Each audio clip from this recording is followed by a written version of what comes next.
नमस्कार। उत्तर प्रदेश में त्रिस्तरीय पंचायत चुनाव को लेकर के इलाहाबाद हाई कोर्ट के आदेश का सभी प्रत्याशियों को इंतज़ार है।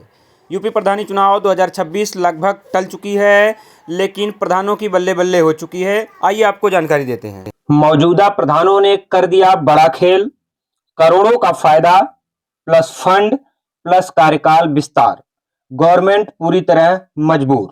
जी हां, मौजूदा प्रधानों को करोड़ों का फायदा और नई फंडिंग की व्यवस्था हो चुकी है। यूपी की ग्रामीण इकोनॉमी में इस वक्त भूचाल आया हुआ है। क्या यूपी पंचायत इलेक्शन 2026 सिर्फ एक चुनाव है या इसके पीछे अरबों रुपए का फाइनेंशियल मास्टर प्लान छिपा हुआ है? मौजूदा प्रधानों के लिए बोनस का वक्त आ गया है। जहां एक तरफ सरकार मजबूर दिख रही है, वहीं दूसरी तरफ पंचायत के लिए करोड़ों का बजट रिलीज कर दिया गया है, जिसको लेकर के आपकी जेब और प्रधानों की किस्मत दोनों पर असर पड़ने वाला है। सबसे पहले बात करते हैं बजट एलोकेशन की। सूत्रों के अनुसार कार्यकाल खत्म होने से पहले ही इंफ्रास्ट्रक्चर डेवलपमेंट के नाम पर भारी भरकम फंड जारी कर दिया गया है। इसमें डिजिटल ग्राम पंचायत प्रोजेक्ट और सॉलिड वेस्ट मैनेजमेंट जैसे हाई बजट प्रोजेक्ट शामिल हैं।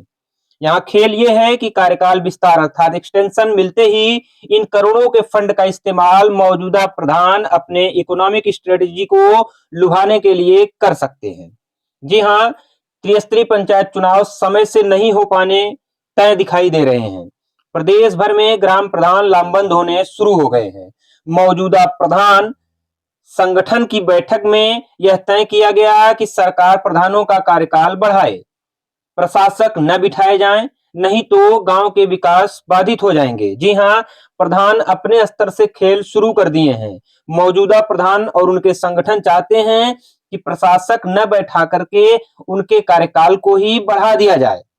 उन्होंने कहा कि सरकार चाहे तो प्रधानों को ही प्रशासक बनाने पर विचार कर सकती है, जैसा कि मध्य प्रदेश और राजस्थान का उदाहरण प्रस्तुत भी किया गया।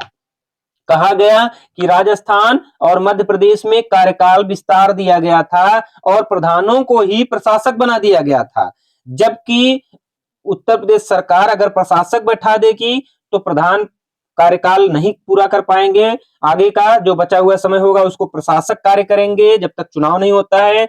इसलिए कहा यह भी जा रहा है कि गांव का विकास बाधित हो जाएगा। अर्थात मौजूदा प्रधान यह चाहते हैं कि उन्हें ही प्रशासक बना करके कार्यकाल आगे बढ़ा दिया जाए। इसके लिए उन्होंने मध्य प्रदेश और राजस्थान का उदाहरण देते हुए अपने आप को ही अर्थात प्रधानों को ही प्रशासक बनाने का नियम बनाने के लिए राज्य सरकार से मांग कर दिया है। अर्थात वर्तमान प्रधानों ने अपना खेल शुरू कर दिया है।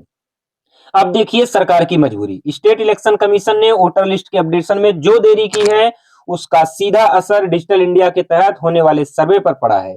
डाटा प्रोसेसिंग और ओबीसी सेंसस के पेचीदा आंकड़ों की वजह से चुनाव टलने के पूरे आसार हैं। जी हाँ, ओबीसी का जो आयोग बनना था वह नहीं बन पाया, जिससे चुनाव बिल्कुल टल चुके हैं, लगभग तय माना जा रहा है और आगे 6 महीने तक बढ़ाए जाने की प्रबल संभावना है, जिससे जीडीपी पर, गांव की जीडीपी पर भी काफी असर पड़ेगा।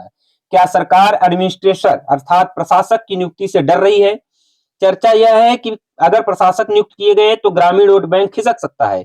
इसलिए टेनर एक्सटेंशन की भी बात अर्थात कार्यकाल बढ़ाने की भी बात चल रही है, ताकि पॉलिटिकल इन्वेस्टमेंट सही साबित हो। इसमें न केवल मौजूदा प्रधान खुश होंगे, बल्कि 2027 के विधानसभा चुनाव के लिए ग्रास रूट लेवल पर भी सरकार की पकड़ मजबूत हो जाएगी।